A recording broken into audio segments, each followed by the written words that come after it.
Well, guys, you all know who started No Jab, No Job, but it seems we've got more and more tosspots carrying it on, literally as time goes by. Now, this ain't gonna surprise many of you, but it seems the realisation 60,000 care home staff could be lost tomorrow is forcing some to now demand No Jab, No Job is delayed for care homes. You know, a bit like they did for the NHS, showing the gaping holes in this policy and even the logic that's underpinning it.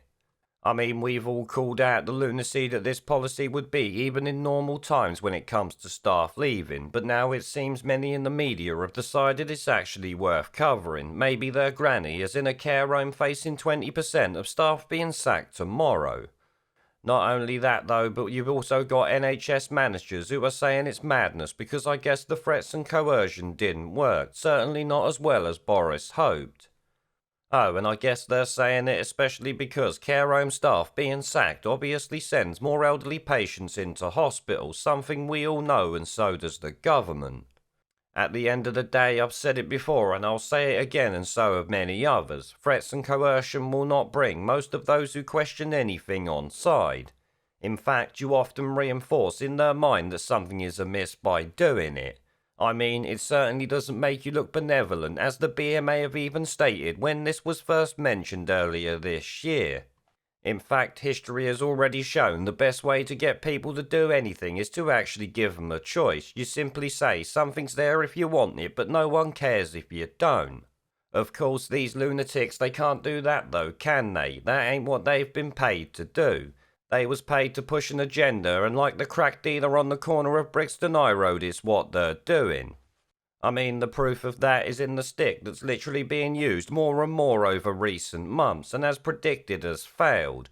60,000 care home staff going or being sacked is obviously a complete failure, clearly. And on top of that, delaying the NHS one shows that the agenda can be beat if enough people would be standing against it, or it would be a political shitstorm. We have to remember that 120,000 NHS staff sacked during the winter is literally a political shitstorm that Boris couldn't handle, I'm willing to bet.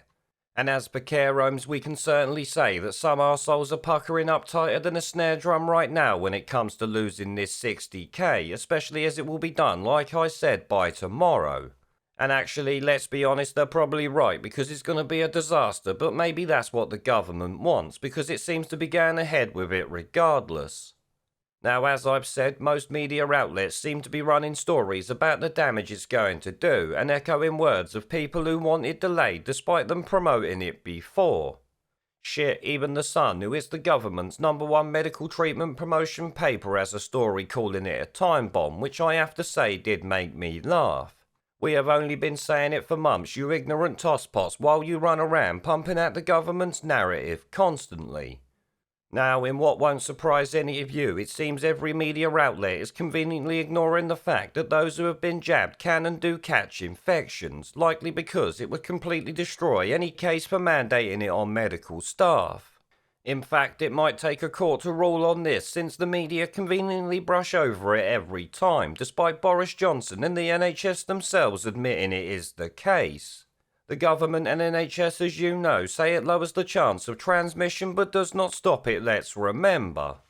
Now here we've actually got an article from the Telegraph pointing out the staff exodus we've mentioned many times while promoting some campaign group that had previously spoke some sense. Well, that has changed now because it appears they've become a medical zealot while ignoring the transmission data. Not only that, but they also want NHS staff to tell patients their medical history. It's complete madness, but we'll get into that in a minute. The article itself headlines, "Mandatory coronavirus vaccines could cause an exodus of healthcare workers." Well, no shit, Sherlock. Government's own analysis shows 123,000 could leave, potentially leading to reduced or delayed services.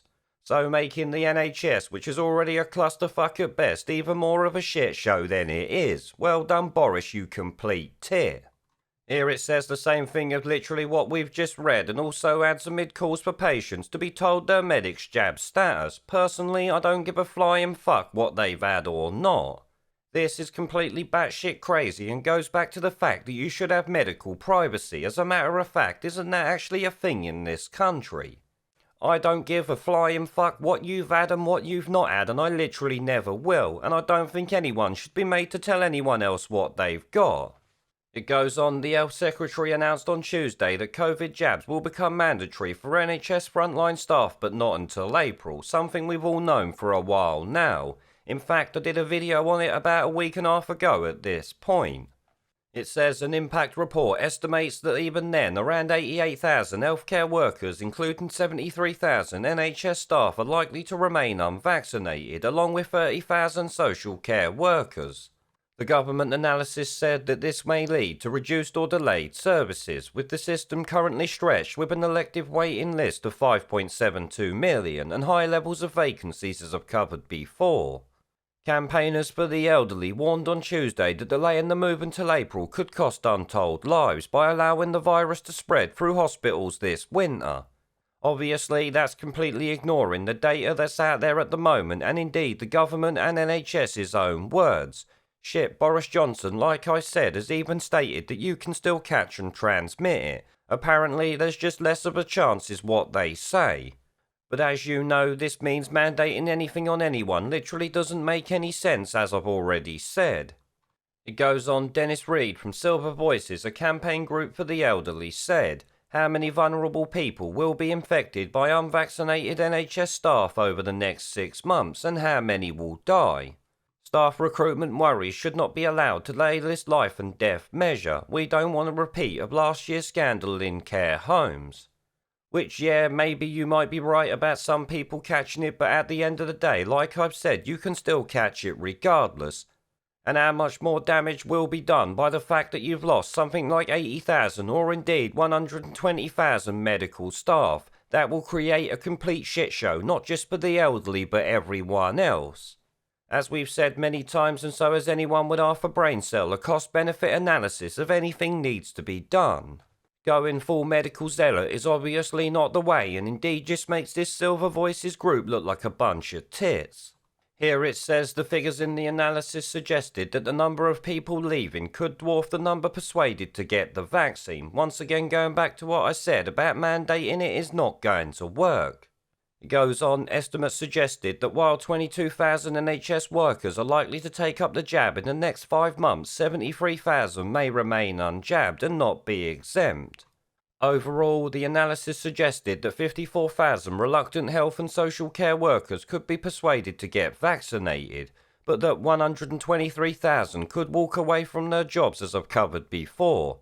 Replacing unvaccinated workers could cost 270 million, the report has suggested, and let's be honest, would require them to open the floodgates to immigration from every single country around the world. You can't just replace that many doctors and nurses just like that. These people would have to be trained, so let me tell you now, the Tories would be importing more and more. Shit, they do enough of that as it is. Now, the rest of it down there literally just goes on about what we've covered in previous videos with the staff leaving, and I don't need to go into again. Sajid Javid at the end of the day knows it would be a shitstorm to do it now, so delayed it as they've said, and the 90,000 vacancies we covered up there already. Either way, like I've said, this would be a complete shit show, and even in April when they plan to do it, it's going to be a shit show again. Part of me thinks they'll kick the can down the road or remove it before then because the unions just ain't gonna have it. How are you gonna replace all of the so-called heroes that you clapped for last year? Now guys, remember before I go to check out the channel's website and other social media that's linked down below. Oh, and as per usual, make sure to share this video if you can, because you can bet your bollocks to a barn dance that YouTube don't do it.